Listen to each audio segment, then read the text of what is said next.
Watu wengi wamekuwa kutaka kufahamu namna gani ninavyoweza kutengeneza hizi transitions kwenye video zangu. Leo nitaenda kuelekeza from scratch namna gani ninavyoweza kufanya. Mwishoni nitashare presets ambazo zitakusaidia uweze kuwa unafanya hicho kinachokifanya. Mfano kama hii hapa object. Ninaenda kwenye transform. Hapa nitaweka hapa. Nikishaweka kwenye transform hapa, nitaenda kwenye position hapa. Nitaweka hiyo keyframe hapo. Hiki nitakishusha mpaka chini hapa. And then nitaenda kwenye easy out, easy in.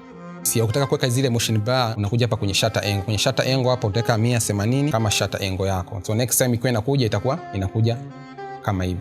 Ukitaka iwe na ile effect kama iwe kama vile ina bounce, ile bouncing effect utakuja kuongezea hapa. Utakuja hapa utaongezea kinani kingine kama vile kinapanda juu, kingine kama kinashuka chini ili kutengeneza ile bouncing effect.